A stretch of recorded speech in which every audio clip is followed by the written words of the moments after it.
চাচা আমাকে বলছেন? হ্যাঁ, তোমাকে বলছি। তুমি কি যাবে? না না, ওর যাওয়ার কোনো দরকার নেই। ও গিয়ে শুধু শুধু কি করবে? ও গেলে আরও আমাদের মান সম্মান হারাতে হবে। ও বাড়িতেই থাকুক।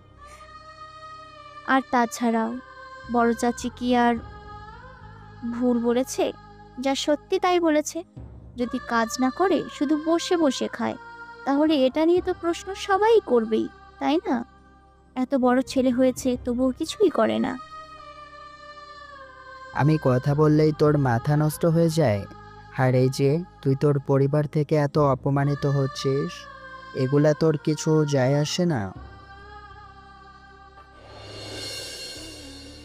চারিদিকে রক্তপচার দুর্গন্ধে টেকা যাচ্ছে না, তবুও কেউ কেউ দাঁড়িয়ে আছে, আবার কেউ কেউ পেছন থেকে উকি ঝুঁকিও মারছে। সামনে পুলিশের দল দাঁড়িয়ে আছে। কিছু পুলিশ আবার আশপাশ দিয়ে খোঁজাখুঁজি করছে, যদি কিছু সন্দেহজনক পায় সে আশায়। তখনই রোহিত নামের একজন পুলিশ বলে ওঠে, স্যার, লাশটা যেভাবে পড়ে আছে দেখে তো মনে হয় না এটা কোনো খুন। হতে পারে কোনো জন্তু জানোয়ার এটা করেছে, বুঝলেন? রোহিতের সাথে তাল মিলিয়ে একজন পুলিশ বলে ওঠে, হ্যাঁ, হতেও পারে। এমন ভয়াবহ খুনগুলো আমি আমার জীবনে আগে খুব কমই দেখেছি। ইদানিং এই খুনগুলো একটু অতিরিক্ত হচ্ছে, তাই ব্যাপারটা বেশি সুবিধার না। তাদের কথার ভিতরেই সেখানে এসে উপস্থিত হয় একজন সদ্য নিয়োগ প্রাপ্ত অফিসার, যিনি তার অধিক যোগ্যতা আর ব্রিলিয়ান্ট বিচক্ষণতার কারণে একজন আদর্শ পুলিশ হয়েছে। সে এক কথায় সবার কাছে এসিপি আদিত্য হিসেবেই পরিচিত বেশি। আদিত্য গলিত লাশের সামনে দাঁড়িয়ে সকলের উদ্দেশ্যে গম্ভীর কণ্ঠে বলে ওঠে, এটা কোনো জন্তু জানোয়ারদের কাজ নয়। আদিত্যের কথাটা রোহিতের কাছে বেমানান ঠেকালো, তাই সে আদিত্যের উদ্দেশ্যে বলে, কিন্তু স্যার, এমনভাবে কি খুন হয়? যেভাবে মাথার খুলি কাটা এবং হাতের নখগুলিও কাটা, চেহারা বোঝার উপায় নেই, শরীরের বিভিন্ন অংশে ছিঁড়ে ফেলা হয়েছে। এইসব কি আর মানুষের কাজ হতে পারে নাকি?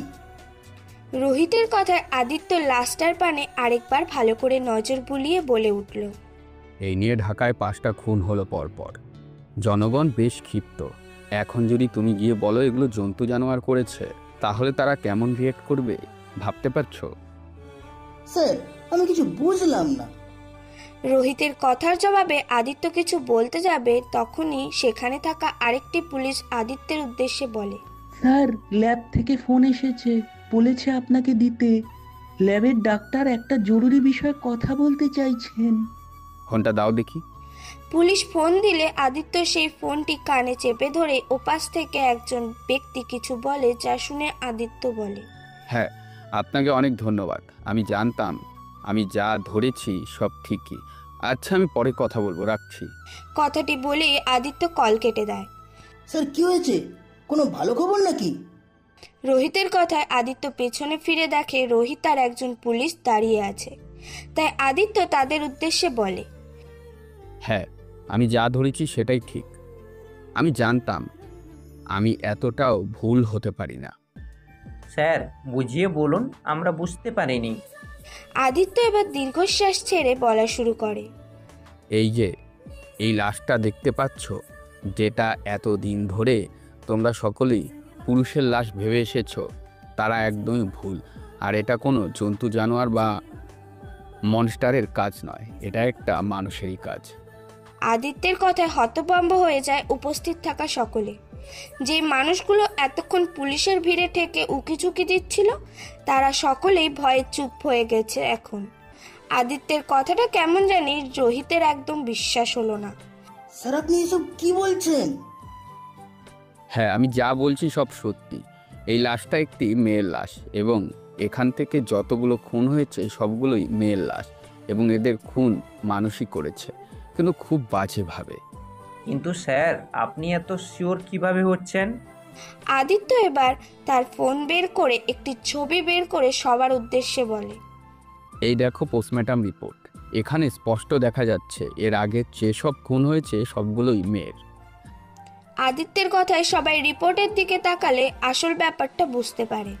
রোহিত মান্নানের উদ্দেশ্যে বলে, স্যার, সব বুঝলাম, তবে উপর মহল থেকে তো অর্ডার এসেছিল যাতে আমরা এই লাশগুলোর কোনো পোস্টমর্টেম না করি। তাহলে যে আপনি উপর মহলের অনুমতি ছাড়াই এই লাশগুলোর পোস্টমর্টেম করছেন, এতে যে আমাদের ডিপার্টমেন্টের অনেক ক্ষতি হতে পারে স্যার। আদিত্য রোহিতের কথায় তাচ্ছিল্য এসে রোহিতের উদ্দেশ্যে বলে, আপাতত আমি তোমাদের লিডার এবং আমি তোমাদের স্যার। আমার উপর দিয়ে এত কথা বলাটা তোমার ঠিক হচ্ছে না রোহিত। উপরমহল কি বলবে না বলবে সেটা আমি দেখে নেব, তুমি এত চিন্তা না করলেও চলবে। আদিত্যর কথায় রোহিত তার মাথাটা নিচু করে নেয়। সে বেশ লজ্জা পেয়েছে, তাই রোহিত মান্নানের উদ্দেশ্যে বলে, সরি স্যার, আমি সত্যিই দুঃখিত, আমাকে ক্ষমা করবেন স্যার। আসলে সত্যি বলতে আমি এভাবে কথাটা বলতে চাইনি। আদিত্য রোহিতের কথায় আবারও শুকনো হাসে এবং রোহিতের কাঁধে হাত দিয়ে তার উদ্দেশ্যে বলে, এখানে সরি বলার কিছুই নেই, মন দিয়ে কাজে লেগে পড়ো। রোহিত আর আদিত্যর কথার মধ্যে একজন সাব ইন্সপেক্টর এসে শুধায়, স্যার আমরা সবাই এটা তো শিওর হয়ে গেলাম যে এটা একটা মেয়ের লাশ, তবে এই খুনগুলো যে মানুষই করেছে এটা আমরা কিভাবে শিওর হতে পারি? মানে এর বিরুদ্ধে কোনো প্রমাণ পেয়েছেন আপনি? প্রতিটা লাশকে এমনভাবে খুন করা হয়েছে যাতে আমরা সবাই ভড়কে যাই। এই দেখো, প্রতিটা লাশেই মাথার খুলি কাটা হয়েছে, সেই সাথে জোরপূর্বক তুলে নেওয়া হয়েছে। যেভাবে আঙুলের নখগুলো, শুধু তাই নয়, পায়ের নখগুলো তুলে ফেলা হয়েছে, শরীরের আসল অংশগুলো খুবলে ছিঁড়ে ফেলা হয়েছে যাতে আমরা বুঝতে না পারি যে এটা ছেলে নাকি মেয়ের লাশ। এবং সে এটা করে এখান থেকে বাঁচতে চাচ্ছে। মানে খুনি কিন্তু বেশ চালাক, এবং সে তার চালাকির মাধ্যমে আমাদের এটা বোঝাতে চাচ্ছে যে এই খুনগুলো কোনো জন্তু জানোয়ার করেছে, তাই তো? হ্যাঁ স্যার, আপনি একদম ঠিক বলেছেন। কিন্তু এই খুনগুলো যে মানুষই করেছে এটা তখনই শিওর হয়েছি যখন ল্যাব থেকে বলা হয়েছে। তাছাড়া কোনো জন্তু এত যত্ন করে দাঁত তুলে নিতে পারে না। আশা করি আমার কথা তোমরা বুঝতে পেরেছো। সাব ইন্সপেক্টর আদিত্যের কথায় বেশ কৌতূহলী হয়ে ওঠে এবং আদিত্যের উদ্দেশ্যে বলে, স্যার বলুন না, ল্যাব থেকে কি বলা হয়েছে যেটা শুনে আপনি একদম শিওর হয়ে গিয়েছেন যে এই খুনগুলো মানুষই করেছে? প্রত্যেকটা খুন করার আগে মেয়েগুলোকে ধর্ষণ করা হয়েছে। এখন আবার এটা বলো না কোনো পশু পাখি মানুষকে ধর্ষণ করতে যাবে। ধর্ষণের কথা শুনেই আমি একদম শিওর হয়ে গেছি এটা কোনো মানুষেরই কাজ। আদিত্যের কথায় সকলে আরেক দফা অবাক হয়। তারা কি আদৌ সবকিছু ঠিক শুনলো? হয়তো তারা সবাই ঠিকই শুনেছে, আর এই কাজগুলো হয়তো সাইকো টাইপের কেউ একজনই করছে। আদিত্য আর কিছু বলে না। সে আবার ওই লাশের চারপাশে শকুনি নজর বোলাতে থাকে এবং আরও কিছু তথ্য পাওয়ার চেষ্টা করে। বাকি সব পুলিশরা ও তাদের কাজে লেগে পড়ে এবং উকি ঝুঁকি দেওয়া মানুষগুলো আস্তে আস্তে ফিরে যেতে থাকে। কেউ কিছু বুঝতে না পারলেও এতটুকু বুঝতে কারো বাকি রইল না যে এই কাজগুলো করছে না কোনো সুস্থ মস্তিষ্কের মানুষ এই কাজগুলো করতে পারে না। ঢাকার বেশ নামি দামি কলেজের ভেতর পা রাখছে আমাদের গল্পের মেইন নায়িকা অনামিকা। অনামিকা তার বাবা ও মায়ের বেশ আদরের। বাবার কাছে তো সে রাজকন্যাই। অনামিকাদের জয়েন্ট ফ্যামিলি। অনামিকা কলেজ গেট পার করে তার ক্লাসরুমে ঢুকতে অনামিকার সবচেয়ে কাছের প্রিয় বান্ধবী দুজন, মিলি আর মিমি, তার দিকে এগিয়ে আসে এবং তাকে জড়িয়ে ধরে বলতে শুরু করে, কি রে, তুই বেঁচে আছিস? তোর তো কোনো খবর পাওয়াই যায় না আজকাল। আমি তো ভেবেছি তোর বোধহয় বিয়ে হয়ে গেছে। মিলির কথা শেষ হতে না হতেই মিমি অনামিকার উদ্দেশ্যে বলে ওঠে, এই মিলি, তুই চুপ কর তো। আচ্ছা অনামিকা, তুই আমাকে একটা কথা বল, তোর কি সত্যি বিয়ে হয়ে গেছে? আর তোর বিয়ে হয়েছে বলেই কি তোর হাজব্যান্ড মানে আমাদের দুলাভাই তোকে কলেজে আসতে মানা করেছে? সেজন্য কি তুই কলেজে আসছিলি না? এটা তো একবার আমাদের বলবি নাকি?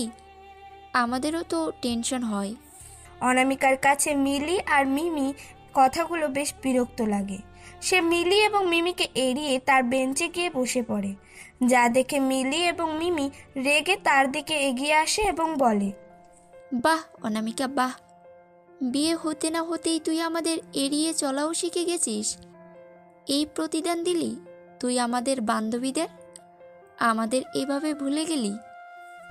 মিমির কথায় তাল মিলিয়ে মিলিও অনামিকার উদ্দেশ্যে বলে, বাদ দে রে মিমি, আমরা তো এখন ওর কেউই হই না, আমরা তো পর, আমাদের সাথে কি আর কথা বলবে? মিমি আবার মিলি কথায় অনামিকার রাগটা আরো বেড়ে গেল।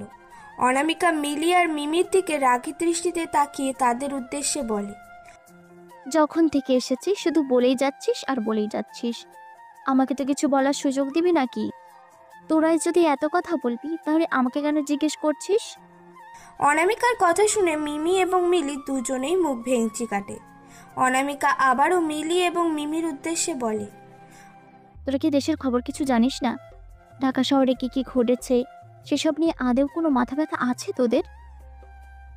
যা হচ্ছে না এই ঢাকায়, তার জন্য আর বাসা থেকে বের হওয়া যাচ্ছে না। বাসা থেকে বের হতেও কত সমস্যা করে বের হতে হয়।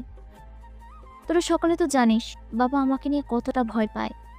বাবা মনে করে আমার যদি কিছু হয়ে যায়, এই ভেবে বাবা আমাকে কলেজে আসতে মানা করেছিল। তবে বড় চাচার জন্য বেঁচে গেছি। বড় চাচা আমার হয়ে বাবাকে অনুরোধ করেছে, তাই আমি আজকে কলেজে আসতে পেরেছি, নয়তো আজকেও আমি কলেজে আসতে পারতাম না। অনামিকার কথায় মিমি এবং মিলি একরাশ বিরক্তি নিয়ে আবার অনামিকার উদ্দেশ্যে বলে, তুই কি শুধু একাই মেয়ে আসিস এই শহরে? আমাদেরও তো বাবা মা আছে। আমাদের মা বাবা তো আমাদের নিয়ে এতটা ভয় পায় না। তোকে নিয়ে যত সব সমস্যা, ভাগ্যিস তোর বড় চাচা আছে, নয়তো তোর যে কি হতো। মিমির কথায় তাল মিলিয়ে মিলিয়ে মিলিও অনামিকার উদ্দেশ্যে বলে, হ্যাঁ রে মিমি, একদম ঠিক কথা বলেছিস। ইস, অনামিকা বিশ্বাস কর, আমার যদি কোনো দিন কোনো বড় চাচার সাথে দেখা হয় তাহলে আমি ওনার পায়ে ধরে সালাম করব। অনামিকা মিলির কথায় দুষ্টু হাসে বলে, তাই নাকি? তাহলে এক কাজ কর, তুই আমার পা ধরে সালাম কর। কারণ আমি আর বড় চাচা একই, আমাদের শরীর আলাদা কিন্তু আমরা আত্মার আত্মীয়। তাই কষ্ট করে বড় চাচার কাছে না গিয়ে আমার পা ধরে সালাম কর। নে ধর ধর, আমাকে সালাম করলে তোর মঙ্গলই হবে। কথাটি বলে অনামিকা মিলির দিকে তার পা বাড়িয়ে দেয়, যা দেখে মিমি হো হো করে হেসে ওঠে। মিলি রাগ করে মুখ ফুলিয়ে অনামিকার হাতে একটি চিমটি দিয়ে অনামিকার উদ্দেশ্যে বলে, আমার বয়ে গেছে তোর পা ধরতে, আমি মরে যাব তবুও তোর পা ধরবো না। তোর মঙ্গল আমার দরকার নেই, তোর মঙ্গল তুই তোর কাছেই রাখ। কথাটি বলে মিলি আবার মুখ ফুলায় এবং অনামিকা আর মিমি দুজনেই মিলিকে দেখে হাসতে থাকে। অনামিকাদের জয়েন্ট ফ্যামিলি, তার বাবারা দুই ভাই, তার বাবা এবং তার বড় চাচা। অনামিকার বাবা অনামিকাকে বেশ শাসন করলেও অনামিকার বড় চাচা তাকে বেশ ভালোবাসেন। বড় চাচা অনামিকার কাছে বন্ধুর মতো। অনামিকার বড় চাচিও অনামিকাকেও বেশ ভালোবাসে, একদম মেয়ের মতোই আদর করে। অনামিকারা দুই বোন, তার বড় বোন নীলিমা এবং সে অনামিকা। তাদের কোনো বড় ভাই নেই, তবে তার বড় চাচার একজন ছেলে আছে যার নাম আয়াস। আয়াস বেকার, পড়াশোনা শেষ করে আপাতত সে ভবঘুরে ঘুরে ঘুরছে, যার জন্য পরিবারের কেউ তাকে তেমন পছন্দ করে না। ব্রো, আর কত নিজেকে এভাবে সবার সামনে অবহেলিত প্রমাণ করবি? এবার তো তুই সবাইকে বল যে তুইও কিছু করছিস। এভাবে আর অবহেলিত হোস না তুই। একটি ছেলে টেবিলের ওপর বসে তার প্রয়োজনীয় কিছু কাগজপত্র ঠিক করছিল। তখনই সেই ছেলেটির বন্ধু নিশান এসে তাকে এই কথাগুলো বলে। ছেলেটি কাগজ ঠিক করতে করতে নিশানের কথার জবাবে বলে, এই কথাগুলো পুরনো হয়ে গেছে নিশান, নতুন কোনো কিছু থাকলে বলতে পারিস। এভাবে একই কথা বারবার বলে আমার মাথা নষ্ট করিস না প্লিজ। ছেলেটির কথায় নিশান এবার ছেলেটির সামনে গিয়ে দাঁড়িয়েছিল। আমি কথা বললেই তোর মাথা নষ্ট হয়ে যায়? আর এই যে তুই তোর পরিবার থেকে এত অপমানিত হচ্ছিস, এগুলা তোর কিছু যায় আসে না? ছেলেটি এবার তার কাগজপত্র রেখে নিশানের দিকে তাকায়। নিশান ছেলেটির তাকানো দেখে তার উদ্দেশ্যে আবার বলে, এভাবে তাকিয়ে থেকে লাভ নেই আয়াস। তোর হয়তো অনেক ধৈর্য আছে, কিন্তু আমার তোর মতো এত ধৈর্য নেই।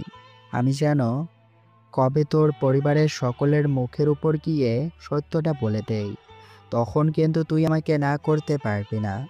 আয়াস এবার টেবিল থেকে উঠে নিশাতের হাত ধরে নিজের কক্ষের দিকে এগিয়ে নিয়ে গিয়ে বলে, দেওয়ালের ওপর এই ছবিগুলো দেখতে পাচ্ছিস? ছবিতে এই যে মেয়েটা রয়েছে, শুধুমাত্র এই মেয়েটার জন্যই আমি এত কিছু সহ্য করছি। শুধুমাত্র এই মেয়েটার জন্য, বুঝলি? আয়াসের মাথায় নিশান ভীষণ হতভম্ব হয়ে তার দিকে তাকিয়ে থাকে। তার বেস্ট ফ্রেন্ড একটি মেয়ের জন্য এভাবে সকলের নিকট অপমানিত হচ্ছে। এও কি তাকে বিশ্বাস করতে হবে? নিশান ঠিকঠাক কানে শুনছে তো যে আয়াস ভার্সিটিতে এত এত মেয়ের প্রপোজাল প্রখ্যাত করেছে, সে আয়াস নিজেই কারো প্রেমে মজেছে। এ কি করে সম্ভব? কোথায় ছিলে এতক্ষণ?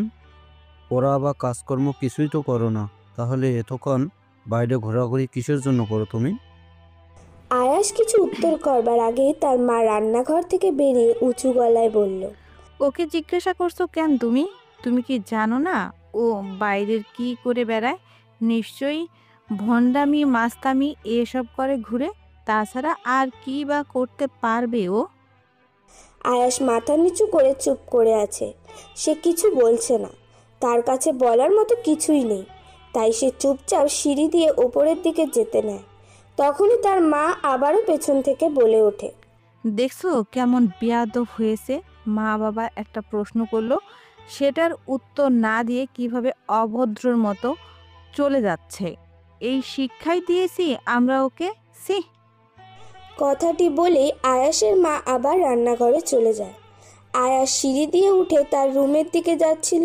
ঠিক তখনই তার পাশের রুমটা থেকে জোরে জোরে কথা বলার আওয়াজ শুনতে পায় সে।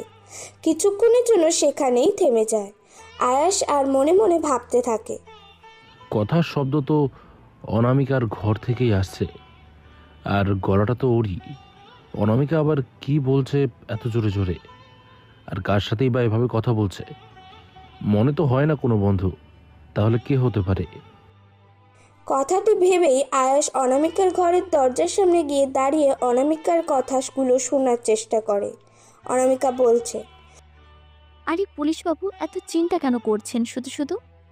আমার জন্য আপনারা তো চিন্তা না করলেও চলবে, কারণ আমি জানি তো আপনি আমার সাথে সবসময় আছেন। আর আপনি যতক্ষণ আছেন ততক্ষণ আমার কেউ কোনো ক্ষতি করতে পারবে না। আপনি তো আছেনই আমাকে সব বিপদ থেকে রক্ষা করার জন্য। কথাটি বলে অনামিকা হি হি করে হাসতে থাকে, যা সব কিছুই আয়াস শুনতে পায়। আয়াস বেশ অবাক হয়ে যায় অনামিকার এভাবে কারোর সাথে হেসে হেসে কথা বলছে। সে কথাগুলো স্পষ্ট শোনার জন্য দরজায় তার কান ঠেকাতে অনামিকা ঠাস করে তার দরজা খুলে দেয় এবং দেখতে পায় আয়াস তার দরজার সামনে দাঁড়িয়ে আছে। অনামিকা প্রথমে একটু ভয় পেলেও পরে নিজেকে সামলে নিয়ে আয়াসের উদ্দেশ্যে বলে, কি চাই তোমার এখানে? এমনভাবে আমার দরজার সামনে দাঁড়িয়ে আছো কেন তুমি? কিছু কি বলবে নাকি? আয়াস হকচকিয়ে ওঠে। ভয় পেয়ে যায় সে, এই ভেবে যে অনামিকা কি তাকে দেখে ফেললো। সে যে অনামিকার দরজার সামনে দাঁড়িয়ে কথা শুনছিল। আয়াস নিজেকে ধাতস্থ করে অনামিকার উদ্দেশ্যে বলে, না মানে আমি আমার ঘরে যাচ্ছিলাম, তখন শুনলাম তুই কার সাথে একটা জোরে জোরে কথা বলছিস, তাই তো দরজার সামনে দাঁড়িয়েছিলাম, এছাড়া আর কিছুই না। আয়াসের কথায় অনামিকা বেশ বিরক্ত বোধ করে। তাই অনামিকা আয়াসের দিকে তাকিয়ে রাগী কণ্ঠে বলে ওঠে, তুমি কি আমার দরজার সামনে দাঁড়িয়ে আমার কথা শুনছিলে? তোমার এত বড় সাহস কি করে হয়? তুমি কারো অনুমতি ছাড়া কি করে তার দরজার সামনে গিয়ে দাঁড়িয়ে তাদের কথা শুনতে পারো? না অনামিকা, তুই আমাকে ভুল ভাবছিস।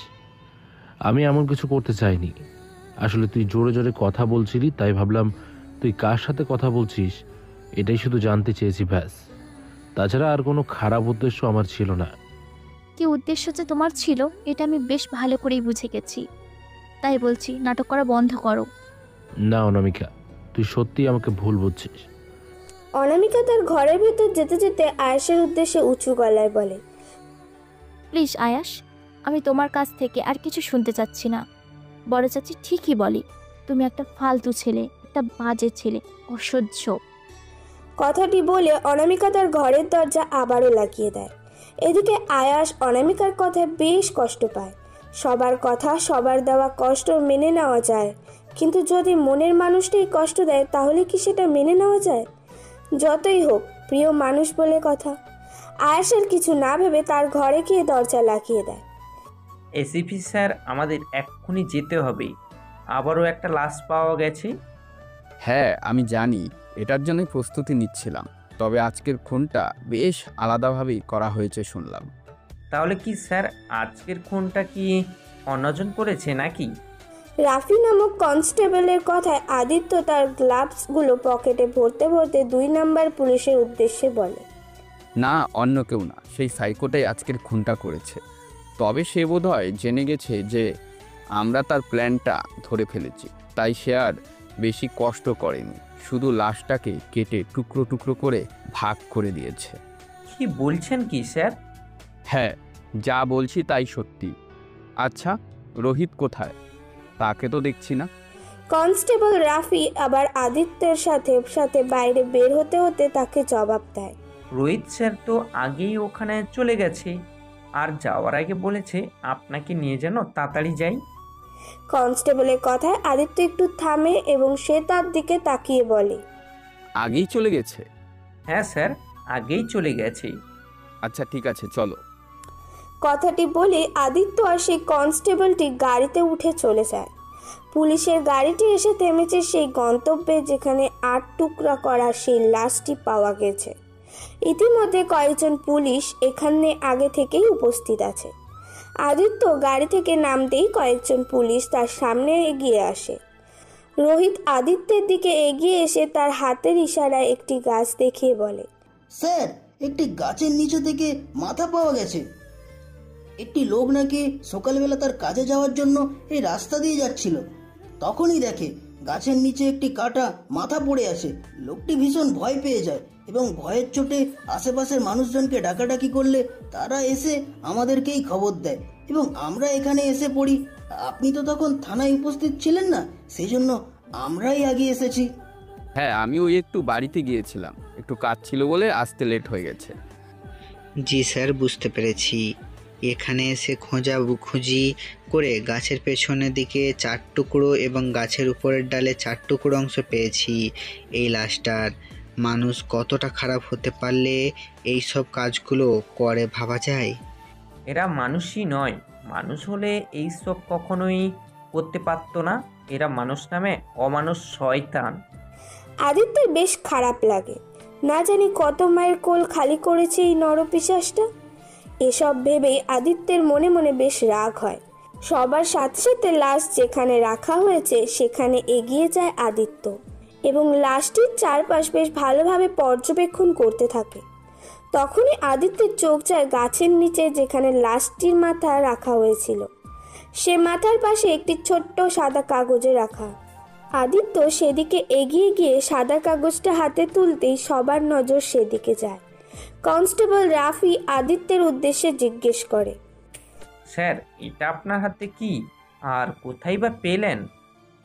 কনস্টেবলটির সাথে তাল মিলিয়ে রোহিত আদিত্যের উদ্দেশ্যে বলে, স্যার, দেখে তো মনে হচ্ছে কাগজটার ভিতরে কিছু লেখা আছে। হ্যাঁ, সেটা দেখে তো আমারও তাই মনে হচ্ছে। এই লাশটার মাথার কাছে পেলাম এই কাগজটা। কিন্তু স্যার, আমরা যখন এখানে চেক দিচ্ছিলাম তখন তো আমরা এই কাগজটি এখানে দেখিনি। কি বলছো কি? তাহলে কি কাগজটা এখানে হঠাৎ করে এসে পড়লো নাকি? হ্যাঁ স্যার, রোহিত স্যার সত্যিই বলছে। আমরা যখন এখানে দেখেছিলাম তখন এই কাগজের টুকরোটা এই লাশের মাথাটার পাশে ছিল না। এটা তো তাহলে বেশ ভাবার বিষয় হয়ে গেল রোহিত। জি স্যার। এই লাশের কাটা মাথাটাকে সর্বপ্রথম যে দেখেছে সেই লোকটাকে এখানে আসতে বলো।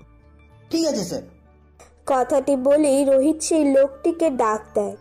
বসু নামের সেই লোকটি আদিত্যের সামনে এসে কাঁপা কাঁপা কণ্ঠে আদিত্যের উদ্দেশ্যে বলে, স্যার, আমাকে ডেকেছেন? আমি কিছু করিনি, সত্যি বলছি, দয়া করে আমাকে জেলে দিবেন না। আদিত্য নিজেকে স্বাভাবিক করে বসু নামের সেই লোকটির উদ্দেশ্যে বলে, আরে চাচা, আপনি এত ভয় পাচ্ছেন কেন? আমি আপনাকে কিছুই করব না। আমি শুধু আপনাকে একটি প্রশ্ন জিজ্ঞেস করার জন্য বলছি, সেটার উত্তর দিলেই চলবে। কি প্রশ্ন জিজ্ঞেস করবেন স্যার? আপনি যখন এই রাস্তা দিয়ে যাওয়ার সময় কাটা মাথাটিকে দেখেছেন, তখন কি এই কাটা মাথাটির পাশে কোনো রকম কোনো কাগজপত্র পড়ে থাকতে দেখেছেন? বসু নামের লোকটি কিছু মনে করার চেষ্টা করে মান্নানের উদ্দেশ্যে বলে, না স্যার, আমার মনে আছে যখন আমি এই লাশটি কাটা মাথাটা এখানে পড়ে থাকতে দেখেছি তখন আমি কোনো কিছুই এর পাশে দেখিনি। আপনি একদম শিওর হয়ে বলছেন তো? মানে আপনি একদম ঠিকভাবে আশেপাশে দেখেছেন তো? হ্যাঁ স্যার, আমি একদম সত্যি কথা বলছি। আমার চোখে এত ভুল দেখতেই পারে না। বুঝতে পেরেছি। আচ্ছা ঠিক আছে, আপনি এবার যেতে পারেন চাচা। ঠিক আছে স্যার। কথাটি বলে লোকটি ভয়ে ভয়ে সেখান থেকে তাড়াতাড়ি চলে যায়। পুলিশের ছুলে 18 ঘা, স্বেচ্ছায় কে পুলিশের সামনে পড়তে চায়। রোহিত আবারও আদিত্যের উদ্দেশ্যে বলে, স্যার কি বুঝলেন? আমরা কেউ সেই কাগজটা দেখিনি, তাহলে হঠাৎ করে এই কাগজটি এখানে আসলো কিভাবে? এর মানে তো শুধু একটা কথাই দাঁড়ায় রোহিত, যে খুনি এখানে আমাদের জন্য এসেছিল আমাদেরকে সাবধান করার জন্য, আর তার জন্যই সে এটা রেখে গিয়েছে। কিন্তু স্যার, খুনি এখানে এসে কি করবে? কারণ তার তো ভয় থাকার কথা, যদি সে ধরা পড়ে। এই ভয়ে তো তার এখানে আসার কথা না। সে নিশ্চয়ই আমাদের চেহারা দেখার জন্য এখানে আসেনি, এই কাগজটি দেওয়ার জন্য এখানে এসেছিল। নিশ্চয়ই এর ভেতরে কিছু একটা লেখা আছে। হ্যাঁ স্যার, আপনি একদম ঠিক কথা বলেছেন। এই কাগজটি খুললেই বোঝা যাবে এর ভিতরে কি লেখা আছে। আদিত্য দেরি করে না, সে তার হাতে থাকা সেই সাদা কাগজটি খুলে এবং তার ভেতরে যা লেখা আছে তা জোরে জোরে পড়তে থাকে, যাতে সকলেই শুনতে পায়। মূর্খ পুলিশের দল, আমাকে নিয়ে এত ভাবাভাবি করার দরকার নেই। আজকে এই 8 টুকরা লাশ নিয়ে বেশি ভাবিস না। এটা তো তোদের জন্য জাস্ট ট্রেলার ছিল। এরপর যদি তোরা কেউ আমাকে নিয়ে বেশি অতিরিক্ত ভাবতে যাস, তাহলে আমি তার বাড়িতে গিয়ে তারই পরিবারের সদস্যর মাধ্যমে এমন ভয়ানক ট্রেইলারের ব্যবস্থা করে আসব। তাই সাবধান, আমাকে নিয়ে অতিরিক্ত ভাবা বন্ধ কর। কাগজটার ভেতরে শুধু এতটুকুই লেখা ছিল, যা দেখে মনে হচ্ছে কোনো রক্ত দিয়ে লেখা। কাগজের ভেতরে থাকা লেখাগুলো পড়ে আদিত্যের চোয়াল শক্ত হয়ে ওঠে। দক্ষ অফিসার আদিত্য সকল পুলিশের উদ্দেশ্যে বলে, ওর সাহস কি করে হয়? ও আমাদের হুমকি দিচ্ছে। ওর এত বড় সাহস কি করে হলো? যে করেই হোক ওকে খুব তাড়াতাড়ি খুঁজে বের করো। পুরো শহর জুড়ে আর কি কি আতঙ্ক ওই খুনি করবে তা কে জানে। এখন সময় রাত 9:02। আয়াস কোনো কথা না বলেই চুপি চুপি তার ঘরের ভেতর যাবার জন্য পা বাড়াচ্ছিল। তখনই পেছন থেকে তার মা বলে ওঠে, কাউকে কিছু না বলে সেই বিকালবেলা তুই ঘর থেকে বের হয়েছিলি, আর এখন ঘরে ফিরলি। এতক্ষণ তুই কথাই ছিলি, কার বাড়িতে গুন্ডামি করে এসেছিস তুই? আয়াসের কোনো কিছু নিয়ে হয়তো মাথাটা বেশ গরম হয়ে আছে, তাই সে তার মায়ের উদ্দেশ্যে বলে, দেখো মা, আমার এখন কিছুই ভালো লাগছে না। আমি তোমার প্রশ্নের সব উত্তর পরে দেব, কিন্তু এখন আর আমাকে কিচ্ছু জিজ্ঞেস করো না। আমাকে একটু শান্তি দাও। আয়াস তার কথা শেষ করতে না করতে সিঁড়ি দিয়ে নামতে নামতে অনামিকার বাবা আয়াসের উদ্দেশ্যে বলে, এইসব কি ধরনের অসভ্যতা আয়াস? মায়ের সাথে কে এমনভাবে কথা বলে নাকি? আজকাল তোমার ইচ্ছে শিক্ষা দীক্ষা সব ধুয়ে খেয়ে ফেলেছ। দুঃখিত চাচা, আমি এভাবে কথাটা বলতে চাইনি, কিন্তু সত্যি আমার বেশ খারাপ লাগছে আজ এই মুহূর্তে। আমি কিভাবে কি রিয়াক্ট করছি আমি নিজেই জানি না। আসছি আমি।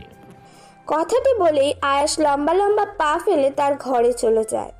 পেছনে দাঁড়িয়ে আয়াসের মা অনামিকার বাবার উদ্দেশ্যে বলে, দেখেছেন ভাই, দেখেছেন ছেলেটা আমার কত অভদ্র হয়েছে। আমি যে ওকে নিয়ে কি করি, দিন যত যাচ্ছে ততই অভদ্র হচ্ছে। এমন কুলাঙ্গার কি করে যে পেটে ধরেছিলাম। হ্যাঁ, সেটা তো দেখতেই পাচ্ছি। বসে বসে খেয়ে গায়ে চুবড়ি জমে গেছে। ভাবি, চুবড়ি কমানোর ব্যবস্থা করুন, না হলে শেষে কিন্তু পস্তাতে হবে। অনামিকা কলেজ যাওয়ার জন্য বের হচ্ছিল। তখনই ও দেখে আয়াস বাইরে একটি বাইক নিয়ে দাঁড়িয়ে আছে। অনামিকা এই বিষয়টাকে গুরুত্ব না দিয়ে আয়াসের সামনে দিয়ে যেতে নিলে আয়াস তাকে ডেকে দাঁড়াতে বলে। অনামিকা হাজারো বিরক্তি নিয়ে আয়াসের সামনে দাঁড়ালে আয়াস অনামিকার উদ্দেশ্যে বলে, তুই কি এখন কলেজে যাচ্ছিস? হ্যাঁ, কেন? চল আমার সাথে, আমি নিয়ে যাব তোকে। দিনকালের অবস্থা ভালো না, অনামিকা আয়েশের কথা শুনে কপাল কুঁচকে ভেঙচি কেটে বলে, না বাবু, আমার এত শখ নেই তোমার পেছনে চড়ে কলেজে যাওয়ার। কোথা থেকে না কোথা থেকে চুরি টুরি করে কোনো বন্ধুর বাইক এনেছো কে জানে, আর সেই বাইক দিয়ে তুমি আমাকে কলেজে নিয়ে যেতে চাইছো। অসহ্য, তুমি একাই যাও, আমি যাব না, দুঃখিত। এভাবে বলছিস কেন অনামিকা? আমি বেকার হতে পারি কিন্তু চোর নই। মানে কি শুরু করলে তুমি সকাল সকাল? তোমার দুঃখের কাহিনী শোনার জন্যই কি আমাকে এখানে ডাক দিয়েছো? তোমার জন্য আমার কতক্ষণ দেরি হয়ে গেল। অসহ্য একটা। না অনামিকা, শোন, দিনকাল ভালো যাচ্ছে না, তুই আমার সাথে চল। আমি তোমার থেকে দূরে থাকলে এমনিতেই ভালো থাকবো। আমাকে নিয়ে তোমার এত চিন্তা করার দরকার নেই। আমাকে রক্ষা করার জন্য কেউ একজন আছে, সে আমাকে সবসময় রক্ষা করবে। তাই তুমি মাঝখানে এত দরদটা না দেখালেই ভালো হবে। কথাটা বলে সেখানে আর এক মুহূর্ত না দাঁড়িয়ে অনামিকা চলে যায়। পেছনে শুধু ছলছল দৃষ্টি নিয়ে তাকিয়ে থাকে আয়াস। অনামিকার চলে যাওয়ার পানে তাকিয়ে আয়াস ভাবে, তুই আমাকে বুঝলি না অনু, কিন্তু এমন একদিন আসবে যখন তুই, এমনকি আমার পরিবারের সকলেই আমাকে বুঝবে। কিন্তু সেদিন তোদের করা এই অবহেলা আর অপমানের ক্ষমা আমি এত সহজে করতে পারবো না। কথাটি বলে আয়াস তার হাতে থাকা হেলমেটটি মাথায় পড়ে চলে যায় অজানা কোনো এক গন্তব্যে। ভাই কি আর বলবো, ছেলে মেয়ে এগুলো এখন তো বেয়াদব হয়ে যাচ্ছে দিন দিন, যে কোনো কথাই শুনতে চায় না। অনামিকার বড় চাচা বেশ লজ্জায় পড়লেন। তিনি বুঝতে পারছেন তার ভাই হয়তো তার ছেলেকে নিয়ে খোঁটাটা দিচ্ছে। তাই তিনি মনে মনে বেশ লজ্জিত হলেন এবং তার ভাইয়ের উদ্দেশ্যে বললেন, হ্যাঁ ভাই, আমার ছেলেটা কই দেখো না, এমন বেয়াদব হয়েছে যে কারো কথাই শোনে না, না কোনো কাজ করে আর না পড়ালেখা করে। কি করে তা একমাত্র ওই জানে। কি আর বলবো ভাই, ছোটবেলা যদি একটু শাসন করতেন তাহলে আর এই দিন দেখতে হতো না আজ। শাসন না পেয়েও এতটা অবাধ্য হয়েছে, এতে আমার তেমন কোনো দোষ নেই। কেউ যদি ভালো নিজে থেকেই না হতে চায় তাহলে তাকে শত চেষ্টা করে ভালো করা যায় না। হ্যাঁ ভাই, তুই ঠিক বলেছিস, আমি ব্যর্থ ছিলাম ওকে মানুষ করতে, সেজন্যই ও এমন অবাধ্য হয়েছে। আমারই হয়তো কোনো জায়গায় কমতি ছিল রে, নয়তো দেখ না, একই বাড়ি থেকে একই পরিবেশে বড় হয়, আমার ছেলেটা কেন এমন অমানুষ হলো? ভাই মন খারাপ করো না, ও নিশ্চয়ই একদিন না একদিন ঠিক হয়ে যাবে। আমি এমন ব্যবস্থা করব যে ওকে ঠিক হতেই হবে। কেন, কি করবি তুই? কিছুদিন যাক, তোমরা সবাই এমনিতেও জানতে পারবে যে আমি ওর জন্য কি ব্যবস্থা করছি, এবং আমি মনে করি এতে ওরও ভালো হবে। হ্যাঁ রে, তুই যখন ব্যবস্থা করেছিস তার মানে সেটা সত্যি সঠিক হবে। কথাটি বলে আয়েশের বাবা সেখান থেকে উঠে চলে যায়। তবে অনামিকার বাবা সেখানে বসে বসে ভাবতে থাকে, যত দূরই হোক না কেন আমি তো ওকে পাঠাবই, কারণ আমি ওর মতলব বুঝে গেছি। ওর নজরটা ঠিক কোন জায়গায় সেটা আমার ধরতে বেশি দিন সময় লাগেনি। বলা তো যায় না কখন কি অঘটন ঘটিয়ে ফেলে, তার আগেই আমাকে ওকে এখান থেকে সরানোর ব্যবস্থা করতে হবে। আমার মেয়ের ভালোবাসার জন্য আমার যা ইচ্ছে করতে হয় করব।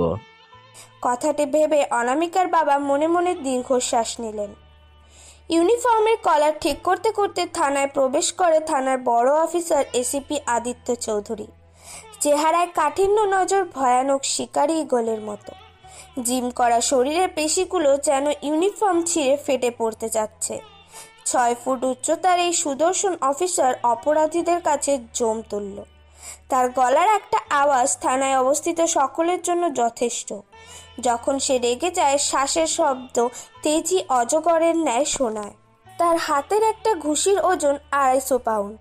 তার নজর ডিঙিয়ে অপরাধী পালিয়ে যাওয়ার সাহস পায় না। নিজের উপস্থিত বুদ্ধি আর চৌকুস জ্ঞানে সকলের কাছে বেশ ভালোবাসার পাত্র তিনি। বড় বড় মন্ত্রী থেকে শুরু করে সকলেই সমীহ করে চলে তাকে। আদিত্য ভেতরে প্রবেশ করলেই সকল পুলিশ দাঁড়িয়ে তাকে আবার স্যালুট জানায়।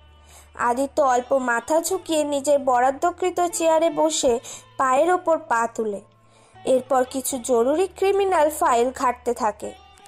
আদিত্য অনেকক্ষণ ধরেই লক্ষ্য করছে তার পাশে দাঁড়ানো পুলিশটি কেমন কাচুমাচু হয়ে আছে। হয়তো পুলিশটি কিছু বলতে গিয়েও বলতে পারছে না।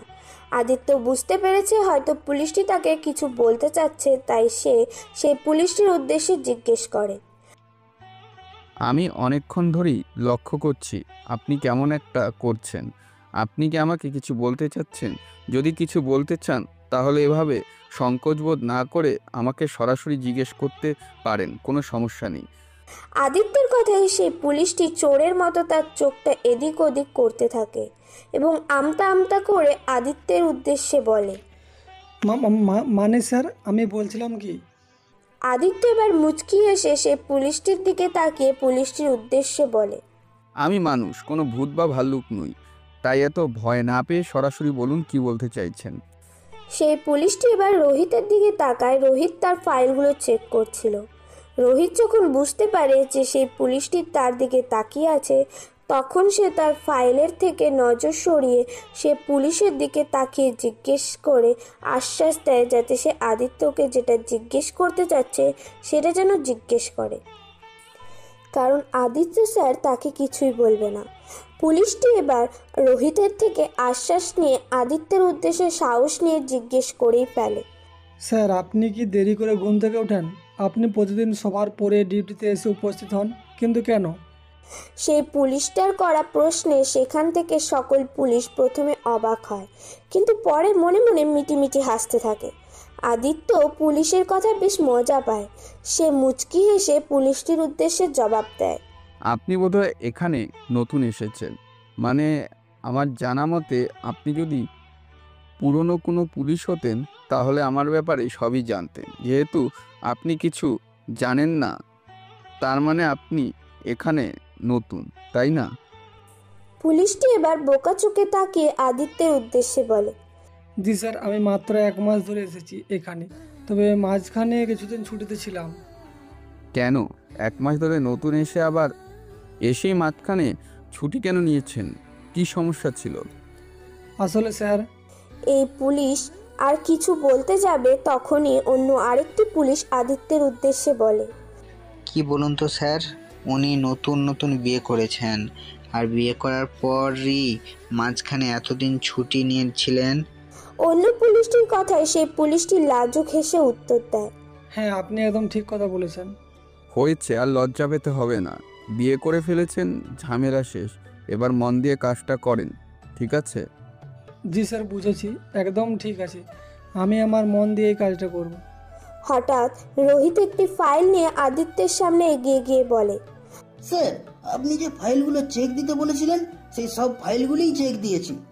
আদিত্য রোহিতের কথায় উৎসাহ পেয়ে রোহিতকে আবার জিজ্ঞেস করে, ফাইল থেকে কি পেয়েছো? কোনো তথ্য পেয়েছো কি?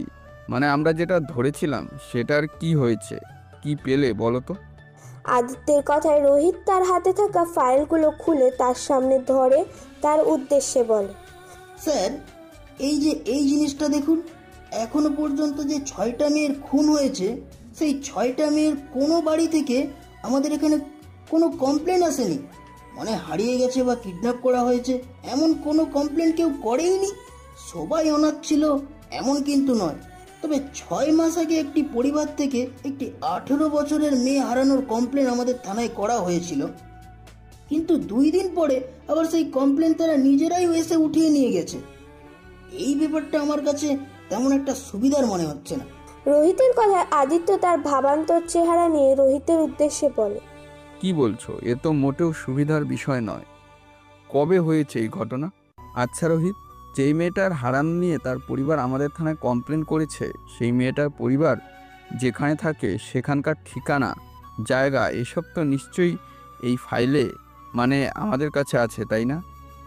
জি স্যার, সব আছে, আপনি নিজেই একবার সবকিছু চেক করে দেখুন। রোহিতের থেকে ফাইল নিয়ে শকুনি নজরে ফাইলে চোখ বুলায় এসিপি আদিত্য চৌধুরী। এর মধ্যেই চিন্তিত হয়ে রোহিত পুনরায় শুধায়, স্যার তাহলে এখন আমাদের করণীয় কি? আমরা এখন কি করব স্যার? আমার মাথায় কিছুই ঢুকছে না, সব কিছু কেমন ধোঁয়াশা লাগছে। আমাদের এখন সেটাই করতে হবে। যেই পথটা আমাদের সামনে খোলা রয়েছে। এখন শুধু আমাদের সামনে একটি পথই বাকি আছে। যদি এটার ভিতরে আমরা কিছু একটা ক্লু পেয়ে যাই তাহলে আমাদের এই কেসটাকে অনেকটাই সাহায্য করবে। জি স্যার, আপনি ঠিকই কথা বলেছেন, কিন্তু কোন পথ স্যার? যেতে যেতে বলছি, গাড়ি বের করো রোহিত। আমরা এখনই হারিয়ে যাওয়া মেয়েটার বিরুদ্ধে কমপ্লেন করা মা বাবা যেখানে থাকে সেখানে যাব। ঠিক আছে স্যার, চলুন। এদিকে অনামিকা কেবলই কলেজে ঢুকেছে। কোনো মতে একটা ক্লাস শেষ হতে না হতেই তার বন্ধুদের উদ্দেশ্যে তারা দেখিয়ে বলে ওঠে, এই তোরা থাক, আমি যাচ্ছি। কী রে অনামিকা, তুই মাত্রই কলেজে আসলি, ভালো করে একটা ক্লাসও তো করলি না, আর এখনই বলছিস তুই চলে যাবি? কারণটা কি জানতে পারি? এই সত্যি করে বল তো, তোর মতলবটা কি? তুই কি আদেও এই কলেজ ছুটি নিয়ে বাসায় যাবি নাকি অন্য কোথাও? সত্যি করে বল তো আমাদের।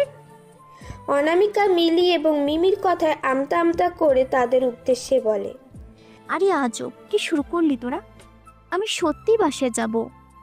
আমার এখন ভালো লাগছে না, তাই আমি চলে যাচ্ছি, বুঝলি? মিথ্যা যখন বলতে পারিস না, তাহলে মিথ্যা কেন বলতে চাস অনামিকা? তুই কি ভেবেছিস তুই মিথ্যে কথা বলবি আর আমরা সেটা বুঝতে পারবো না? এই চিল্লি তুই আমাদের? অনামিকা বেশ ভালো করে বুঝতে পেরে যায় যে সে মিলি আর মিমির কাছে সে ধরা পড়ে গেছে।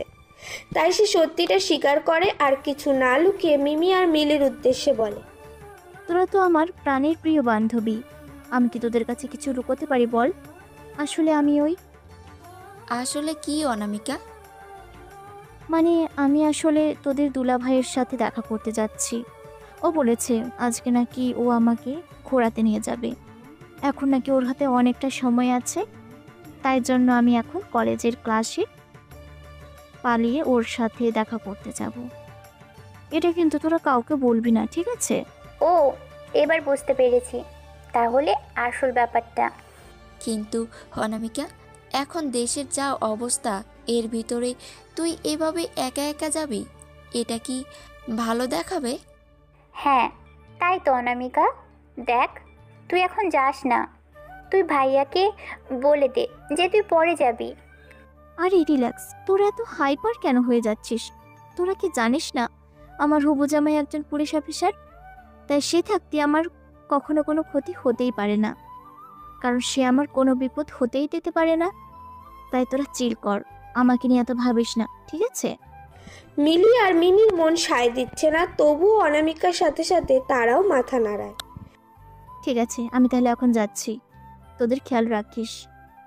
ঠিক আছে অনু, সাবধানে যাস।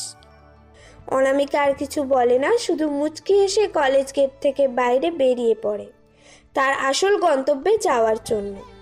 অনামিকা বেশ কিছুক্ষণ ধরে একটি পার্কের বেঞ্চে বসে থাকার পর একটি যুবক তার সামনে এসে দাঁড়ায়। যুবকটি আর কেউ না, যুবকটি অনামিকার ভালোবাসার মানুষ। সেই মানুষকে ঘিরে অনামিকার হাজার স্বপ্ন। সুহাস দেরিতে আসার জন্য অনামিকা উদ্বিগ্ন হয়ে জিজ্ঞেস করে, তোমার আসতে এত দেরি হলো কেন? সুহাস বাঁকা হেসে অনামিকার উদ্দেশ্যে বলে, কাটাকাটি করতে একটু সময় লেগে গেল, এই আর কি। মানে? না মানে বলতে চাচ্ছিলাম, বুঝতেই তো পারছো, পুলিশের লোক বলে কথা, কত কাজ থাকে আমাদের, সেই কাজগুলো করতে করতে এই একটু দেরি হয়ে গেল। অনামিকা সুহাসের কথা গাল ফুলিয়ে সুহাসের উদ্দেশ্যে বলে, তো এত যখন কাজ ছিল তাহলে শুধু শুধু কেন কষ্ট করে আসতে গেলেন? আমাকে না করে দিলেই পারতেন। সুহাস বুঝতে পারে অনামিকা রাগ করেছে, তাই সে আমতা আমতা করে কথা ঘুরিয়ে বলে, না জান, তা কি করে হয়? তুমি তো জানো আমার কাছে তোমার থেকে বেশি ইম্পর্ট্যান্ট আর কিছুই কখনোই হতে পারে না, তুমিই তো আমার সব কিছু। অনামিকার রাগটা যেন নিমেষেই শেষ হয়ে গেল। এটাই একটা সমস্যা, এই মানুষটির উপরে সে কিছুতেই রাগ করে থাকতে পারে না। অনামিকা মুচকি হেসে সুহাসের উদ্দেশ্যে বলল, তুমি আমাকে এত ভালোবাসো? আলবাতবাসী, তোমাকে ভালোবাসবো না তো কাকে ভালোবাসবো বলো? আচ্ছা তাই। অনামিকা আর কিছুই বলতে যাবে, ঠিক তখনই সুহাসের ফোনে একটি কল আসে। সুহাস তার পকেট থেকে ফোনটা বের করে আর সে অনামিকার সামনে আমতা আমতা করে বলতে থাকে, আসলে অনামিকা কি বলো তো, আমার মনে হয় থানায় কোনো ঝামেলা হয়েছে, তাই ফোন করেছে। অনামিকা এবার সুহাসের দিকে ভ্রু কুচকে তাকিয়ে সুহাসের হাত থেকে তার ফোনটা নিয়ে সুহাসের উদ্দেশ্যে বলে, কিন্তু সুহাস এই নাম্বারটা তো একটা মেয়ের নাম সেভ করা দেখাচ্ছে। রিমাকে সুহাস, কি হয় তোমার? সুহাস একটু হকচকায়। সুহাস হাসার চেষ্টা করে, অনামিকার উদ্দেশ্যে বলে, আরে অনামিকা, তুমিও না, কি বলছো? ওটা তো আমার কলিগ, আরেকটা মেয়ে পুলিশ। হয়তো কোনো কিছু নিয়ে বেশ বড় ঝামেলা হয়েছে, এই জন্যই ফোন দিয়েছে মেয়েটা। বেশ ভালো, বুঝলে? দেখে আমার ছোট বোনের কথা মনে পড়ে। ও সরি, আমি সত্যিই সরি।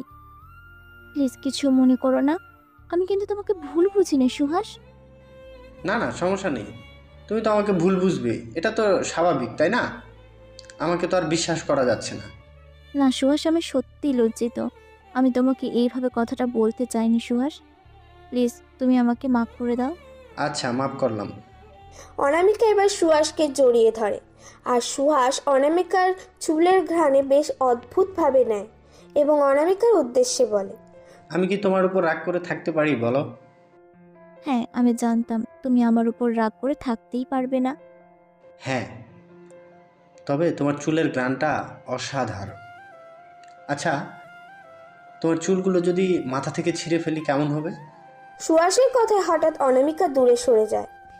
সে সুহাসের দিকে তাকিয়ে হেসে বলে, এসব কি বলছো তুমি সুহাস? সুহাস নিজের জ্ঞান ফিরে এবং বুঝতে পারে যে সে একটু বেশি নেশাক্ত হয়ে যাচ্ছে। তাই সে নিজেকে সামলিয়ে অনামিকার উদ্দেশ্যে বলে, তুমি কি জানো, তোমাকে দেখে আমি ঠিক থাকতে পারি না। কেন তুমি এত সুন্দর হলে বলো তো? এখন তোমাকে ছাড়া আর ঘুম আসতেই চায় না। সুহাসের কথায় অনামিকা বেশ লজ্জা পেয়ে যায়। অনামিকার লজ্জা ভরা কণ্ঠে সুহাসের উদ্দেশ্যে বলে, তুমি আসলেই দুষ্টু। কথাটি বলেই অনামিকা সুহাসের হাত ধরে রাস্তা হাঁটা শুরু করে। অনামিকার মনে মনে লাড্ডু ফুটছে, তবে সুহাস হয়তো অন্য কিছু ভাবছে, যা তার মুখ অব্যয় দেখেই বোঝা যাচ্ছে। পুলিশের গাড়ি এসে থামলো নয়াপাড়া গ্রামটির সামনে।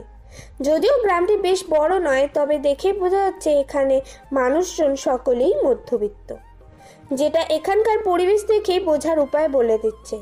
আশেপাশে মানুষজন বেশ কম দেখা যাচ্ছে, হয়তো এখানে তেমন বেশি মানুষজন থাকেও না।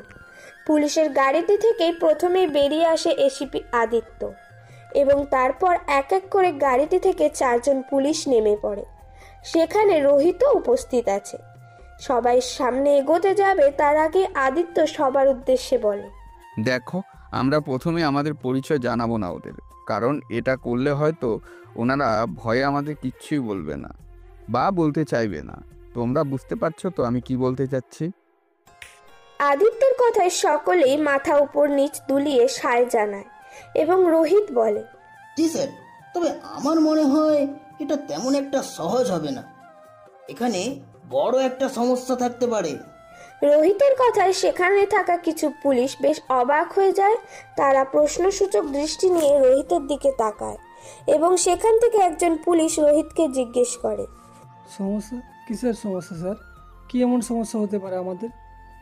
পুলিশটির উদ্দেশ্যে রোহিত কিছু বলতে যাবে, তার আগেই এসিপি আদিত্য বলে, আমার মনে হয় রোহিত এটা বোঝাতে চাচ্ছে যে যদি আমরা সেখানে গিয়ে তাদের না পাই বা তারা যদি এখান থেকে চলে যায় তাহলে কি হবে, কি তাই তো রোহিত?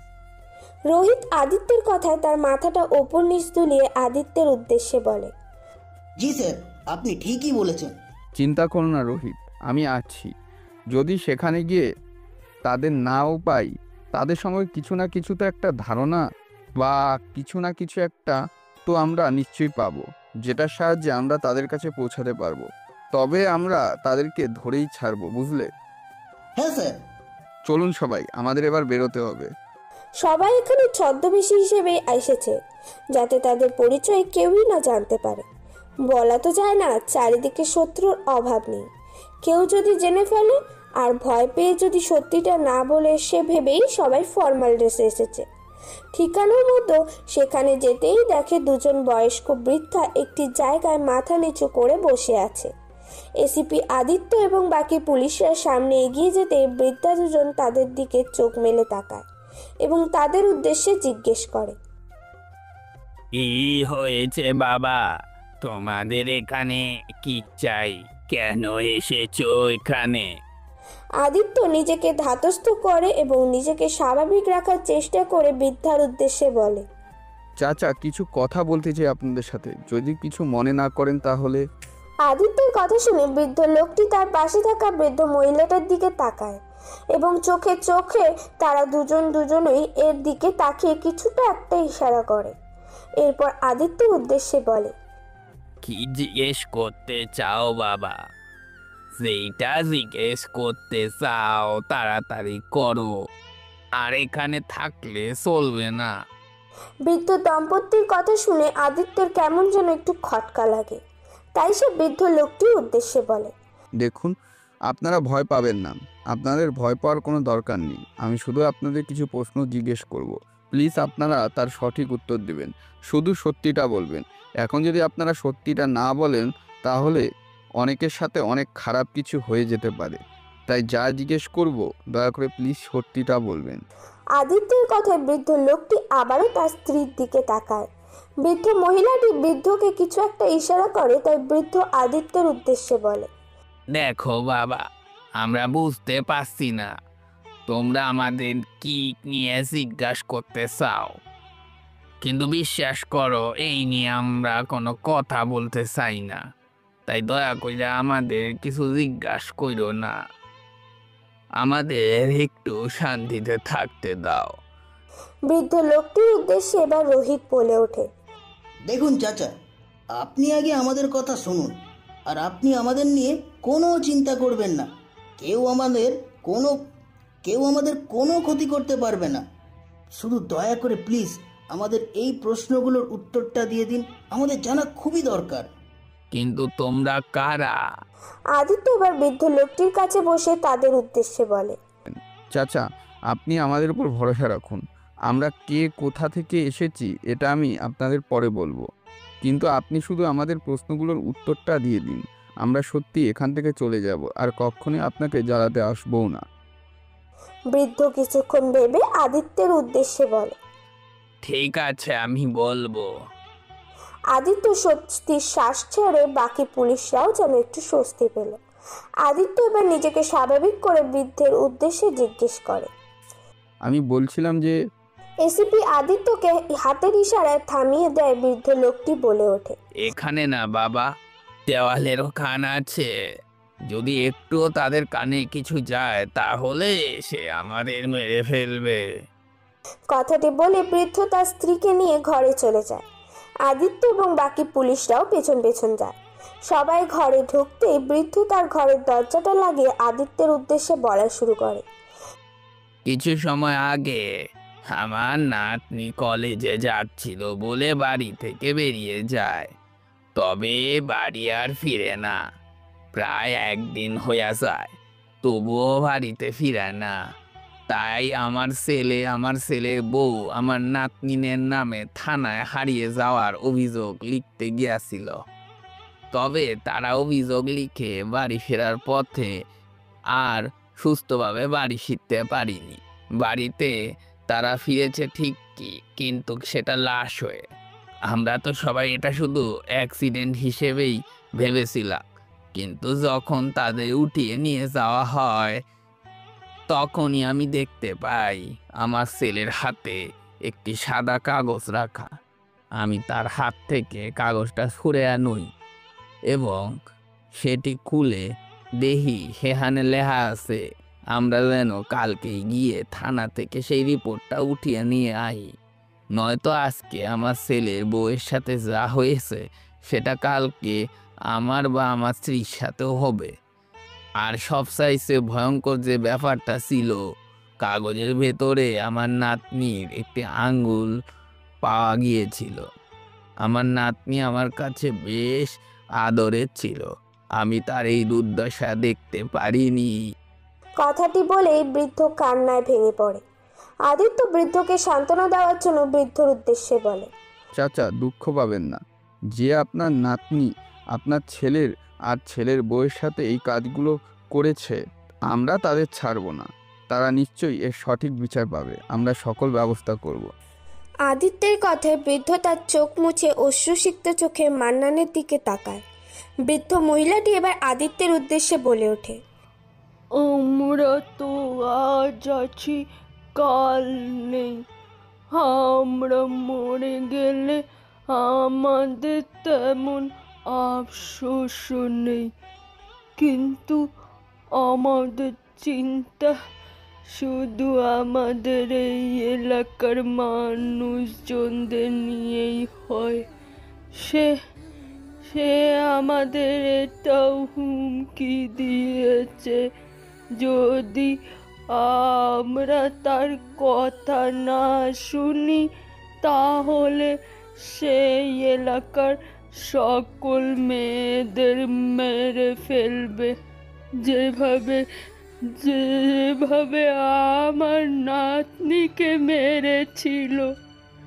কথাটি বলে এবার বৃদ্ধ মহিলা কান্না করতে করতে আঁচলে মুখ গুজেন। আদিত্যের খুব খারাপ লাগছে এসব নিজ চোখে দেখে। তাই এসিপি আদিত্য বৃদ্ধ মহিলার উদ্দেশ্যে বলে, দেখুন, আপনারা আর ভয় পাবেন না, এবার আমরা সব ঠিক করে দেব।